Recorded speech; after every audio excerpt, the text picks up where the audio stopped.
जय हिंद दोस्तों, रक्षा करने का चैनल में आपका स्वागत है। दोस्तों आज के इस वीडियो में मैं आपको 4 महत्वपूर्ण जानकारियां दूंगा। सबसे पहली जानकारी मैं आपको दूंगा, लोकसभा में सरकार से सवाल पूछा गया। जो स्टेट के पेंशन मंत्री हैं डॉक्टर जितेंद्र सिंह, उनसे सवाल पूछा गया, क्या भारत सरकार कर्मचारियों की रिटायरमेंट एज को बदलने जा रही है, कुछ परिवर्तन करने जा रही है?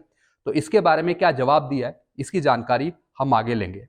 अगली जानकारी मैं आपको दूंगा, मार्च में पेंशन आने का मैसेज आया, बढ़ गई पेंशन मार्च की। जैसा कि मैं आपको थंबनेल में भी दिखा रहा हूं, खुशखबरी, डीए 55% से पहले बढ़ गई मार्च की पेंशन। जैसा आपको पता है, अभी डीए 55% अप्रूव तो नहीं हुआ, लेकिन उससे पहले पेंशनर के पास मैसेज आया, पेंशन भी बढ़ गई है, पेंशन भी बढ़ गई है। जैसा कि आप यहां पे देख रहे हैं, एक मैसेज देख रहे हैं और नीचे एक पेंशनर की फोटो देख रहे हैं। पेंशनर ने एक वीडियो भी बना के भेजा है।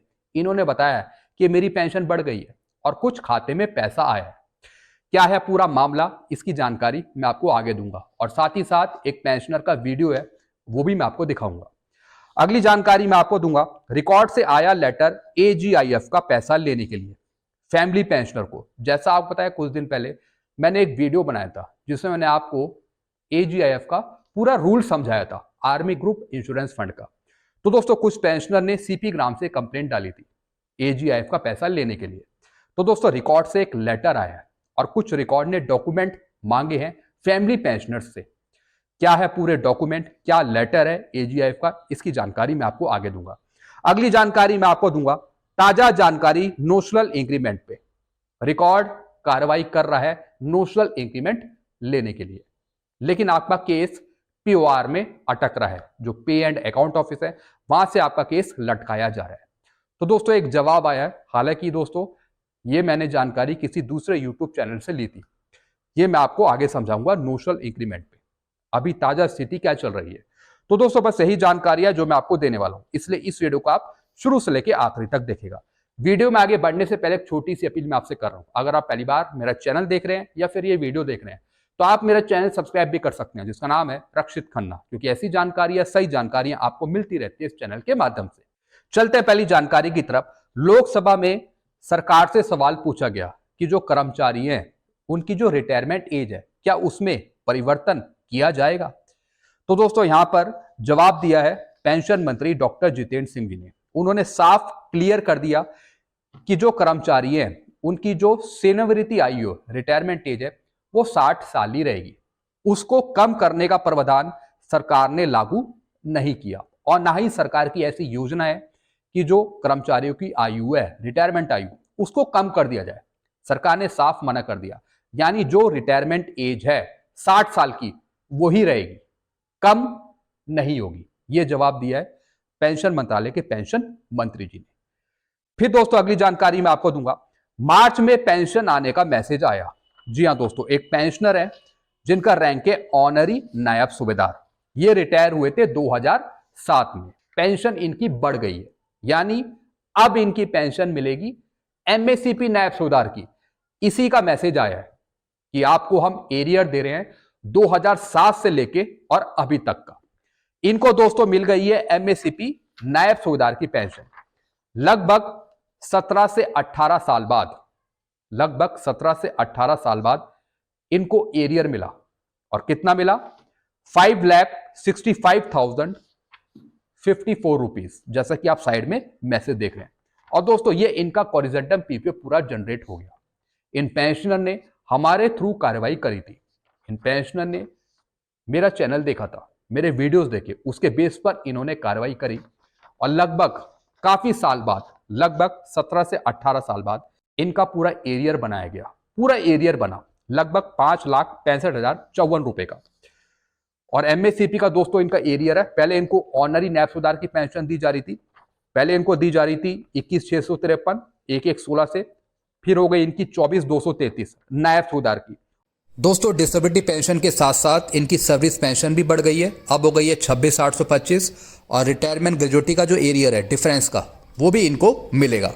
इसी का दोस्तों ये मैसेज आया इनके पास, डियर ऑनरी नायब सूबेदार, योर बैंक अकाउंट इतना इतना is being credited with an amount of 5,65,054 lump sum payment. हालांकि दोस्तों ये एरियर इनको मिल गया है, लमसम पेमेंट मिल गया है 17 मार्च 2025 को, और जो इनकी अभी मार्च की पेंशन आएगी वो बढ़कर आएगी, बढ़ोतरी होकर इनको मार्च की पेंशन मिलेगी।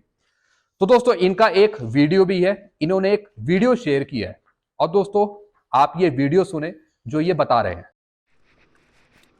राम राम जी। मैं ऑनरेरी नायब सरदार कश्मीर सिंह 30 सितंबर 2007 को 24 साल पूरा करके पेंशन आया हूँ। उस समय मुझे एमएसपी नहीं मिली थी, तो मैंने रिकॉर्ड में कई लेटर डाले, लेकिन उन्होंने भी मुझे मना कर दिया। उसके बाद मैंने यूट्यूब पर रक्षित खन्ना का वीडियो देखा और मैंने रक्षित खन्ना से संपर्क किया और उन्होंने सारी बात बताई। तो उन्होंने मुझे रास्ता बताया और कार्रवाई करवाई, और 17 साल बाद मुझे अब एमएसपी दिलवाई, और अब मुझे एमएसपी का पीपीओ भी मिला, और साथ में मुझे 2007 से लेकर अब तक का एरियर भी मिला। मैं रक्षित खन्ना का धन्यवाद करता हूँ, जिन्होंने मुझे रास्ता दिखाया। धन्यवाद। राम राम। तो दोस्तों आपने इन पेंशनर का वीडियो देखा, इन्होंने बताया कि कैसे ये मेरे चैनल से जुड़े, कैसे इन्होंने कार्रवाई करी। लगभग 17 से 18 साल बाद इनको एरियर मिला, काफी कोशिश करने के बाद इनको सफलता हासिल हुई। तो दोस्तों जो भी इनकी कार्रवाई करी गई थी मेरे चैनल के द्वारा करी गई थी, जैसा इन्होंने बताया। तो दोस्तों ऐसी आप भी कार्रवाई कर सकते हैं और आप अपना हक ले सकते हैं।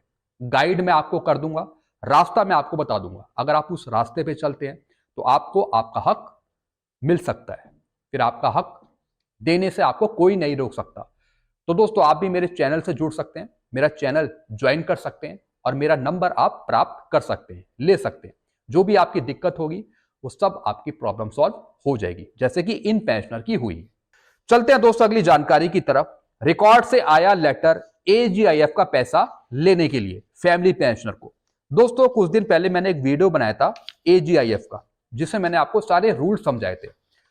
दोस्तों कुछ पेंशनर ने पहले भी कार्रवाई करी थी, फैमिली पेंशनर ने पहले भी कार्रवाई करी थी एजीआईएफ का पैसा लेने के लिए। तो दोस्तों रिकॉर्ड की तरफ से एक लेटर आया, extended insurance under AGI scheme. Family pensioners को ये लेटर आया है। फैमिली पेंशनर ने सीपी ग्राम के थ्रू कंप्लेंट डाली थी। तो दोस्तों रिकॉर्ड ने यहां पर कुछ डॉक्यूमेंट मंगाए हैं फैमिली पेंशनर के। इसमें लिखा है, in order to make payment on account of death benefit under extended army group insurance scheme, you are advised to forward the following document duly completed to all respect directly to AGI date under intimation to this office। यानी अगर आप ये document forward करते हैं उसके बाद ये death claim मिल पाएगा, क्योंकि दोस्तों पूर्व सैनिक की यहाँ पे डेथ हो गई थी। पूर्व सैनिक को लगभग 26 से 27 साल पूरे हो भी गए थे, जैसा कि एजीआईएफ का रूल है। उसके बेस पर डेथ क्लेम इनको मिलना था। अब दोस्तों उन्होंने कौन कौन से डॉक्यूमेंट मांगे हैं। सबसे पहला मांगा है डेथ सर्टिफिकेट ईएसएम का, उसके बाद NEFT duly verified by the bank manager, bank manager के द्वारा वेरीफाई किया हुआ एनईएफटी फॉर्म, ब्लैंक चेक मांगा है या फिर बैंक पासबुक की फोटोकॉपी, पैन कार्ड या फिर आधार कार्ड, दोनों मांगे हैं, और form 15G duly sign, form 15G मांगा है साइन किया हुआ, और पीपीओ की copy, extended army group insurance certificate number इतना इतना which has handed over to individual at the time of retirement. जैसे मैंने आपको बताया था कि जो एक सर्टिफिकेट होता है वो आपको दिया जाता है, उसमें वैलिडिटी लिखी रहती है कि एजीआईएफ का जो पीरियड है वो कब से कब तक का है, और ईएसएम के मरने के बाद कितना पैसा क्लेम किया जा सकता है फैमिली पेंशनर के द्वारा। तो दोस्तों ये कुछ डॉक्यूमेंट मांगे हैं, अगर ये डॉक्यूमेंट प्रोवाइड होते हैं तो इसके बेस पर क्लेम मिल सकेगा। तो ऐसी आप भी कार्रवाई कर सकते हैं अपने एजीआईएफ से या फिर रिकॉर्ड ऑफिस से। चलते अगली जानकारी की तरफ। ताजा जानकारी नोशनल इंक्रीमेंट पे। दोस्तों एक ताजा जानकारी आई है नोशनल इंक्रीमेंट पे। रिकॉर्ड तो कार्रवाई कर रहा है नोशनल इंक्रीमेंट लेने के लिए, जो पेंशनर्स जून में रिटायर हुए या फिर जो दिसंबर में रिटायर हुए। अब दोस्तों रिकॉर्ड तो आपके केस फॉरवर्ड कर देता है पीओआर को, पे एंड अकाउंट ऑफिस को, लेकिन पे एंड अकाउंट ऑफिस यहां पर बोलता है कि अभी तक भारत सरकार का कोई आदेश नहीं आया है नोशनल इंक्रीमेंट देने के लिए। उनके पास कोई प्रूफ नहीं है जिसके बेस पर वो आपको नोशनल इंक्रीमेंट दे। तो दोस्तों दूसरे यूट्यूब चैनल से मैंने एक जानकारी निकाली थी एक लेटर के रूप में। इसमें पीओआर जवाब दे रहा है कि अभी तक हमारे पास कोई ऐसा ऑर्डर नहीं है जिसके बेस पर हम नोशनल इंक्रीमेंट दे सकें, चाहे वो मिनिस्ट्री ऑफ डिफेंस का या फिर डीओपीटी का। तो दोस्तों नोशनल इंक्रीमेंट लेने के लिए आप थोड़ा वेट कर सकते हैं जब तक कि डीओपीटी का फाइनल ऑर्डर नहीं आता। सुप्रीम कोर्ट का ऑर्डर पहले ही निकल चुका था 20 फरवरी का। उसके बाद दोस्तों सीएजी का ऑर्डर निकला। हालांकि पेंशनर्स कार्रवाई कर रहे हैं, आवेदन दे रहे हैं नोशनल इंक्रीमेंट लेने के लिए, लेकिन दोस्तों पीवार तभी आपको नोशनल इंक्रीमेंट देगा जब तक कि उसके पास कोई अथॉरिटी नहीं आती नोशनल इंक्रीमेंट देने के लिए। हालांकि आप कंटिन्यू आवेदन देती रहिए, आवेदन आप कंटिन्यू करिए नोशनल इंक्रीमेंट लेने के लिए सुप्रीम कोर्ट के ऑर्डर के साथ, या फिर जो डीओपीटी का ऑर्डर था 14 अक्टूबर का, उसको भी लेके आप कार्रवाई करें। तो दोस्तों जब फाइनल ऑर्डर आ जाएगा उसके बाद तो पे करना ही है पेंशनर्स को, चाहे वो पीवार करे या फिर कोई दूसरा डिपार्टमेंट करे। इसके रिगार्डिंग आपको और कुछ पूछना हो तो आप नीचे कमेंट कर सकते हैं। वीडियो आपको अच्छा लगता है तो वीडियो को लाइक कर सकते हैं और इस चैनल को आप सब्सक्राइब कर सकते हैं जिसका नाम है Rakshit Khanna. Thank you so much.